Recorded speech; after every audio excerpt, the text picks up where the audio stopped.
मसीह की। मेरा नाम प्रदीप बर्मन है। एक बार फिर मैं आपको पवित्र प्रभु के पवित्र चरणों में स्वागत करता हूँ। परमेश्वर के दिव्य सामर्थ्य हाथ के नीचे आपका स्वागत करता हूँ। असंभव को संभव करने वाले पवित्र प्रभु यीशु मसीह के हाथ के नीचे आपका स्वागत करता हूँ। आइए कुछ देर प्रभु यीशु मसीह के वचन पर मनन करें, फिर मैं आपके लिए प्रार्थना करूँगा। और आज आप भी पूरे विश्वास के साथ प्रार्थना करें, प्रभु यीशु मसीह आपके लिए सब कुछ नया करेगा। आमीन। देखिए, मैं आपको वचन से पहले एक बात बताता हूँ। ये मैंने एक पुराने नोट्स में पढ़ा था कि एक बहुत ही अच्छा गरीब आदमी था और उसके पास उसके छोटे से खेत में एक दूसरा गरीब आदमी काम करता था। वो जो मजदूर काम करता था वो बहुत ईमानदार था, परिश्रम करने वाला था, बहुत संयमी था।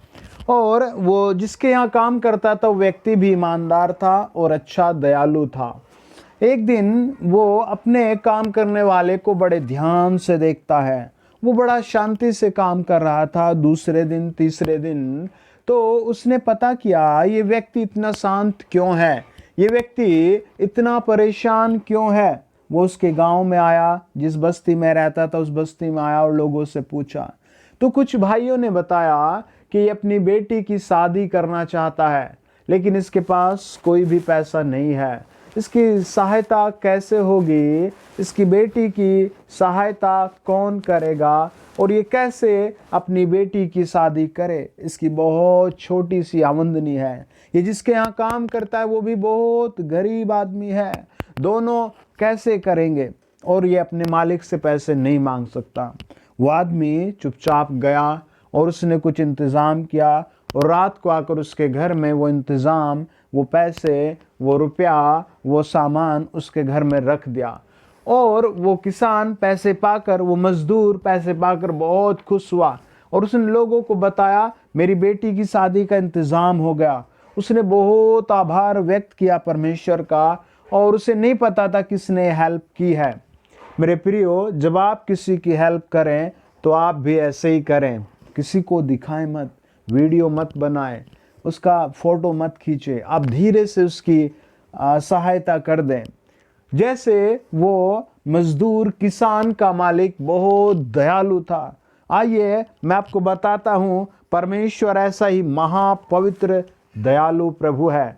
मेरे साथ आप पढ़ सकते हैं प्रभु यीशु मसीह का पवित्र शास्त्र। बाइबल कहती है उत्पत्ति 21 अध्याय 23 आयत, प्रभु कहता है मैंने तुझ पर करुणा की है, वैसे ही तेरे देश पर करुणा करूंगा। फिर बाइबल कहती है 24 अध्याय और उसका 14 वचन, मैंने जैसे तेरे स्वामी अब्राहम पर करुणा की है वैसे ही तुझ पर करुणा करूंगा। फिर अगर आप और वचन की गहराई में जाएं तो बाइबल कहती है निर्गमन 15 अध्याय 13 वचन, अपनी करुणा से तूने अपनी छुड़ाई हुई प्रजा की अगुवाई की है। अपनी करुणा से आप कहाँ कहाँ हार रहे हैं, आप किन किन बातों से परेशान हैं, आपको कौन सी चिंता सता रही है। परमेश्वर दयालु है, परमेश्वर करुणा करने वाला परमेश्वर है, परमेश्वर अनुग्रह देने वाला परमेश्वर है। और प्रभु यीशु मसीह का वचन बताता है, व्यवस्था विवरण 5 अध्याय उसका 10 वचन, जो मुझसे प्रेम रखते हैं और मेरी आज्ञाओं को मानते हैं उन हजारों पर मैं करुणा किया करता हूँ। यदि आप प्रभु की आज्ञा माने, यदि आप अपने जीवन में प्रभु की आज्ञा, यीशु मसीह की आज्ञा मानते हैं तो आपके वंश पर करुणा करेगा परमेश्वर। बाइबल कहती है जब आप वचन को और डीपली पढ़ते हैं और गहराई से पढ़ते हैं, पहला इतिहास 16 अध्याय 34 वचन, उसकी करुणा सदा की है। आपको लगेगा मेरी कोई मदद नहीं कर रहा है, आपको लगेगा आज रास्ते बंद हो गए हैं, आपको लगेगा मैं इस बीमारी से ठीक नहीं हो सकता। आप याद करें, बाइबल कहती है भजन संहिता, आप पढ़ सकते हैं भजन संहिता 5 अध्याय 7 आयत, मैं तो तेरी अपार करुणा के कारण तेरे भवन में आऊँगा। आप प्रभु के भवन में आइए, प्रभु आप पर करुणा दिखाएगा। भजन संहिता 6 अध्याय 4 आयत कहती है, अपनी करुणा के निमित्त मेरा उद्धार कर। प्रभु अपनी करुणा आप पर दिखाएगा। बाइबल कहती है 13 अध्याय 5 वचन, मैंने तो तेरी करुणा पर भरोसा रखा है। 17 अध्याय 7 वचन कहता है, अपनी अद्भुत करुणा दिखा। आप परमेश्वर से अपने धार्मिकता के काम, अपने जीवन की पवित्रता, अपने समय के साथ प्रभु के साथ बैठे। बाइबल कहती है भजन संहिता 23 उसका 6 वचन, निश्चय भलाई और करुणा जीवन भर मेरे साथ साथ बनी रहेगी। ये दाऊद राजा, जो राजा था, जिसके पास साम्राज्य था, जिसके पास बीवी बच्चे घर परिवार था, वो परमेश्वर पर विश्वास रखता है। वो चारों तरफ घिरे हुए शत्रुओं को देखकर कहता है, निश्चय भलाई और करुणा जीवन भर मेरे साथ साथ बनी रहेगी। परमेश्वर की करुणा आपके घर पर होगी, परमेश्वर की करुणा आपके परिवार पर होगी, परमेश्वर की करुणा आपके व्यवसाय पर होगी, परमेश्वर की करुणा आज से आपके रिलेशनों पर बनी रहेगी। बहुत से पति पत्नी हैं जिनके बीच करुणा प्रेम समाप्त हो गया है। मेरे प्यारे दोस्तों, मेरे प्यारे भाई और बहनों, आप प्रभु यीशु मसीह के नजदीक आए, उस पर उससे कहे, जैसे भजनकार कहता है भजन 26 और उसका 3 वचन, तेरी करुणा तो मेरी आंखों के सामने है। उसकी करुणा आप जरूर देखोगे। और बाइबल में 178 टाइम वचन कहता है, यहोवा की करुणा भरपूर है, यहोवा की करुणा सदा की है, यहोवा की करुणा अद्भुत है। आप किसी भी माहौल में हो, किसी भी देश में हो, आप किसी भी परिस्थिति में हो, आप परमेश्वर से बार बार कहें, तेरी करुणा सदा की है, तेरी करुणा सदा की है।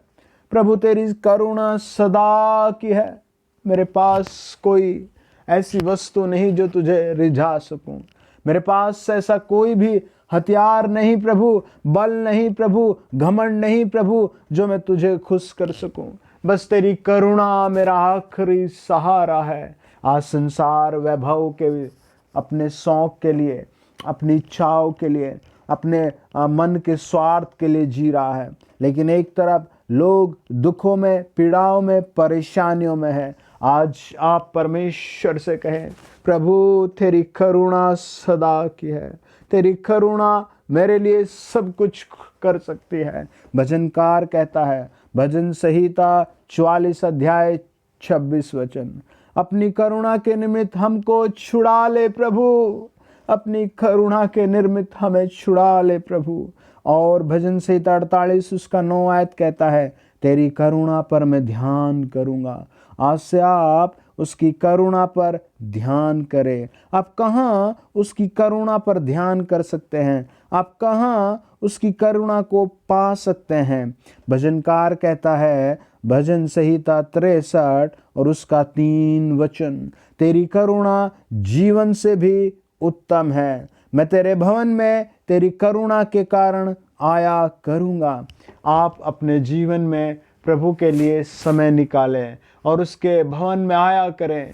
आप उसकी करुणा और अपने ऊपर देखेंगे। जब एक प्रभु का जन अपने पास आए लोगों के ऊपर हाथ रखता है, जो लोग मेरे पास आते हैं, जब मैं उनके ऊपर हाथ रखता हूँ और परमेश्वर से कहता हूँ आंसू बहाते हुए, प्रभु यीशु अपनी करुणा कर दे, जैसे भजनकार 85 अध्याय 7 वचन में कहता है, हे यहोवा अपनी करुणा हमें दिखा, अपनी दया हमें दिखा। और बहुत सारे शब्द हैं दया के लिए, प्रेम के लिए, अनुग्रह के लिए, लेकिन किसी भी आप ट्रांसलेशन में करुणा शब्द को पढ़ें, करुणा का मतलब प्रेम, उमड़ने वाला प्रेम, भरपूरी का प्रेम, दया और सहनशीलता का प्रेम। वो आपके हृदय में वो करुणा डालना चाहता है, वो करुणा आपके मन में डालना चाहता है। मुझे एक बहन ने बताया, भाई हम लोग अपने घर जा रहे थे। हम एक शादी से, रात की शादी से सुबह घर जा रहे थे। मेरे पति और मैं बाइक पर जा रहे थे। हमने रास्ते में झाड़ियों में एक छोटे बच्चे के रोने की आवाज़ सुनी। हम वहाँ रुक गए और हमने देखा कि एक छोटी सी बेटी झाड़ियों में रो रही थी। मेरा हृदय उमड़ पड़ा, मेरे आंसू बाहर आ गए उसे देखकर। वहाँ लोग आए, हजूम लग गया। वो माँ कौन थी जो इसे छोड़ गई, और कौन इस छोटी सी बेटी को इन कपड़ों में छोड़कर चली गई। जब मेरे आंसू बह रहे थे, मेरे पति ने कहा मैं इसे लेकर घर जाऊंगा, और हम आज से इसके माँ बाप हैं। और वो माँ बहुत कंपैशन, तरस से भर गई थी। हजारों लोग वीडियो बना रहे थे। एक पुलिस वाले ने कहा वो बहुत डरावना लगता था, उसकी बड़ी बड़ी मूंछें थी और उसकी आवाज़ बहुत भारी थी। उसने कहा सब पीछे हट जाओ। सब पीछे हट गए। उसने कहा सब वीडियो बंद करो। सबने वीडियो बंद की। और उसने कहा सब चले जाओ यहाँ से। सब चले गए। और उसने हाथ जोड़कर उनसे कहा श्रीमान, इस बेटी को मैं ले जाना चाहता हूँ। मेरा हृदय फट गया ऐसे ठंड में सुबह ही सुबह यहाँ पड़े देखकर। कौन इसके माँ बाप है निर्दय, लेकिन मेरा हृदय फट रहा है। मैं इसे लेकर जाऊंगा अपने घर, मुझे ले जाने दो। लेकिन वो बहन कहने लगी मैं लेकर जाऊंगी। मेरे प्रियो, आप परमेश्वर के नज़दीक आए, परमेश्वर आपको उससे भी बढ़कर करुणामय भर देगा। वो बहन बहुत खुश हो गई जब वो उसे लेकर गए। बाइबल कहती है, आप मेरे साथ पढ़ें भजन संहिता 92 और उसका 2 वचन। प्रातःकाल को तेरी करुणा एकदम से नई होती है। भजन संहिता 90 और उसका 14 वचन कहता है, भोर को हमें अपनी करुणा से तृप्त कर दे। प्रभु अपनी करुणा से तृप्त कर देगा। आइए प्रार्थना करें। परमेश्वर का अनुग्रह, वो कंपैशन, वो अनुग्रह आपके जीवन में काम करेगा, आपके ऑफिस में काम करेगा, आप जिस जगह रहते हैं आप वहाँ वो तरस काम करेगा। यदि आप और डीपली पढ़ेंगे परमेश्वर से, प्रभु का एक जन कहता है, उसका नाम योना था। वो परमेश्वर के सामने गिड़गिड़ा कर कहता है, प्रभु मैं जानता हूँ तेरी करुणा सदा की है। बाइबल कहती है 4 अध्याय और उसका 2 वचन। बाइबल कहती है होशे 4 अध्याय और उसका 1 वचन। बाइबल कहती है मीका 7 अध्याय उसका 18 वचन। बाइबल कहती है लूका 1 अध्याय 78 वचन। बाइबल कहती है याकूब 5 अध्याय 11 वचन। प्रभु की करुणा बड़े बड़े काम कर देती है। आज आपके दिल में क्या ये है कि आप बहुत पाप में जिंदगी जी रहे हैं? क्या आपके दिल में ये है कि आप बहुत सारे ईश्वरों को मानकर जुर्म अभिश्राप में चले गए हैं? क्या आपके दिल में ये है कि मुझसे बहुत सारे गलत काम हो गए हैं? या आज तक आपने कोई भी अपने दिल में यह एहसास नहीं किया कि मैंने किस बहन से, किस लड़की से क्या कहा और मैंने कोई गलत नहीं किया? आज आप सर झुकाइए, उसका रहम और तरस आपके पापों को धो देगा। यदि आपके ऑफिस में, आपके घर में, आपके मोहल्ले में कोई आप पर रहम तरस नहीं करता और आप भी किसी पर रहम तरस नहीं करते, तो आज अपनी आंखें बंद करें, सर झुकाए, परमेश्वर का रहम और तरस आपके जीवन में 100 गुना काम करेगा। लॉर्ड जीसस, खुदा तेरी सामर्थ मेरे सुनने वालों पर आए। खुदा तेरी सामर्थ मेरे सुनने वालों पर आए। प्रभु यीशु तेरा तरस जो 9 अध्याय और उसका 35 वचन बताता है मत्ती, वो तरस, वो करुणा जो 14 अध्याय 14 आयत बताती है मत्ती, 15 अध्याय 32 आयत बताता है मत्ती। प्रभु वो करुणा जो 8 अध्याय 2 वचन बताता है मत्ती, वो करुणा इन लोगों के अंदर आ जाए, वो प्रेम इनके अंदर आ जाए, वो शांति इनके अंदर आ जाए, वो तरक्की इनके अंदर आ जाए, वो प्रेम इनके अंदर आ जाए। यीशु मसीह के नाम से और दुष्ट आत्मा छोड़िने और शैतान छोड़िने ओ बीमारी छोड़िने, ओ गरीबी छोड़िने, ओ बीमारी छोड़िने, ओ दुष्टात्मा छोड़िने, ओ बीमारी छोड़िने, ओ दुष्टात्मा छोड़िने। यीशु मसीह के नाम से हर एक सुनने वाले पर शांति और आशीष आए। इनके पाप क्षमा हो, पाप करने की आदत बाहर चली जाए। हर एक क्षण अंधकार की आत्मा बाहर चली जाए। इसी क्षण इनकी तरक्की का आत्मा आ जाए, इनके अंदर करुणा आ जाए, प्रेम आ जाए।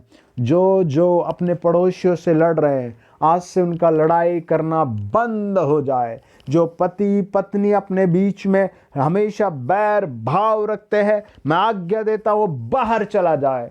जो बच्चे अपने माता पिता के प्रति बैर भाव रखते हैं वो बाहर चला जाए। वो प्रेम से भर जाएं, वो प्रेम से भर जाएं। बच्चों अपने सर पर हाथ रख कर कहें, प्रभु हमें अपने प्रेम से भर दे। जवानों अपने सर पर हाथ रख कर कहो, प्रभु यीशु हमें अपनी करुणा, अपने रहम, अपने तरस से भर दे। बुजुर्गों अपने सर पर हाथ रख कर कहो, प्रभु यीशु मसीह अपनी करुणा, अपने रहम, अपने तरस को मेरे अंदर भर दे। मैं राष्ट्र के प्रति ईमानदार हो सकूं, मैं अपने परिवार के प्रति ईमानदार हो सकूं, मैं अपने काम के, अपने ऑफिस के, अपने बिजनेस के प्रति ईमानदार हो सकूं, मैं अपने पास रहने वाले लोगों पर करुणा कर सकूं, राह में मिले राहगीरों पर करुणा कर सकूं, मैं अपने रिश्तेदार, दोस्त, मित्रों पर, गरीबों पर यीशु मसीह के नाम से करुणा कर सकूं। आज आप ऐसी प्रार्थना करें। होली गोस्ट आपके अंदर कुछ कर रहा है। आपके अंदर से वो मांस का हृदय जो पत्थर बन चुका है उसे ट्रांसफर कर रहा है। आपके हृदय को मांस का हृदय कर रहा है। आपके दिल को रहम और करुणा का हृदय कर रहा है। ओ जीसस छुओ प्रभु जी। मेरा प्रार्थना है इनके जिस बहन के पति उन्हें मारते, उन्हें आज प्रभु करुणा करने वाला दिल दो। जिस बहन के प्रभु जी पति उन्हें सताते हैं, उनकी केयर नहीं करते, उन्हें आज एक अच्छा दिल प्रदान करो। उन्हें करुणा करने वाला हृदय दो। यीशु मसीह के नाम से, यीशु मसीह के नाम से करुणा करुणा करुणा, यीशु की करुणा उतर आए, यीशु का प्रेम, रहम और कंपैशन उतर आए। In the mighty name of Jesus, Yeshu Masih के नाम से मैं हुक्म देता हूँ सब बीमार चंगे हो जाएं। मैं भविष्यवाणी करता हूँ यीशु मसीह के नाम से, जो असफल लोग हैं उनकी तरक्की हो। जो लोग मुझे सुनने उन्हें नौकरी मिले, जो लोग मुझे सुनने यदि वो शादी करना चाहते हैं उनके शादी के मार्ग खुल जाए। पवित्रता में, पवित्रता में, यीशु की पवित्रता में, यीशु की पवित्रता में। जो लोग चाहते उन्हें काम मिले, उन्हें काम मिले, काम मिले, काम मिले, काम मिले। जिनका जो सामान खो गया वो वापिस आए, वापिस आए, वापिस आए, वापिस आए, वापिस आए, वापिस आए, वापिस आए। यीशु मसीह के नाम से प्रभु धन्यवाद के साथ ये प्रार्थना करते हैं। आपकी रूह हर एक सुनने वाले पर काम करे। यदि वो नेपाल में सुनता तो उस पर आशीष आए। भारत के 28 राज्यों में किसी भी शहर में सुनता उस पर आशीष आए। आउट ऑफ इंडिया सुनता उस पर आशीष आए। साइप्रस में सुने, नेपाल में सुने, महाराष्ट्र में सुने, उस पर आशीष आए, उस पर आशीष आए, उस पर आशीष आए। बीमारी, दुष्टात्मा, बुरी लत गायब हो जाए। बीमारी, दर्द गायब हो जाए। रसोलिया, फपोड़े गायब हो जाए। सांस की बीमारी, फेफड़ों की बीमारी, कोरोना, हर एक रोग दूर हो जाए। यीशु की करुणा से, यीशु के दयालु हाथ से हीलिंग आए, हीलिंग आए। पापों की क्षमा है, पापों की क्षमा है। पाप करने की आदत बाहर चली जाए। रूपांतरण हो, रूपांतरण हो। जो कर्जे में है वो कर्जे से बाहर आए, कर्जे से बाहर आए। यीशु मसीह के नाम से। जो ऑस्ट्रेलिया में सुनते उस पर भी आशीष आए। जो आमीन आमीन बोल रहा है उस पर आशीष आए। चाहे वो लुधियाना में, पंजाब में, यीशु मसीह के नाम से। चाहे वो कश्मीर में, उस पर आशीष आए। यदि आपकी बॉडी में दर्द है तो आप उस पर हाथ रखें और यीशु के नाम से उसे अभी चेक करना। यदि आपको फोड़े हैं, आपके चेहरे में, दांत में, आंख में, कहीं भी इन्फेक्शन है, पेट में, आप उसे ये प्रार्थना सुनने के बाद चेक करना। मैं आपके लिए प्रार्थना कर रहा हूँ, आप फेथ करें। यीशु मसीह के नाम से ब्लेस ब्लेस ब्लेस ब्लेस हो जाए। धन्यवाद पिता परमेश्वर, धन्यवाद पिता परमेश्वर। आपने लोगों को छुआ, आपने लोगों को आशीष दी, आपने लोगों को क्रिसमस के लिए तैयार किया और क्रिसमस इनके लिए शुभ शुभ शुभ शुभ होगी। ये क्रिसमस आज़ादी से मनाएंगे। इनके लिए कई बड़े गिफ्ट गिफ्ट गिफ्ट गिफ्ट आ रहे हैं। यीशु मसीह के नाम से इनके ऊपर आशीष आ रहे। In the mighty name of Jesus Christ, आमीन, आमीन, आमीन। God bless you dear. आप अपनी गवाही को नोट करें, चेक करें, आपको ऊपर आशीष आई है। आप पूरा कॉन्फिडेंस से चेक करें, आपके ऊपर आशीष आई है। प्रभु यीशु मसीह के नाम से आप हमें अपनी गवाही जरूर शेयर करें। आमीन। God bless you. यदि आप किसी और विषय के लिए प्रार्थना कराना चाहते हैं तो इसमें नीचे एड्रेस लिखा है, या तो आप यहाँ आ जाएं या फिर मुझे कमेंट्स करके बताएं। आमीन। God bless you.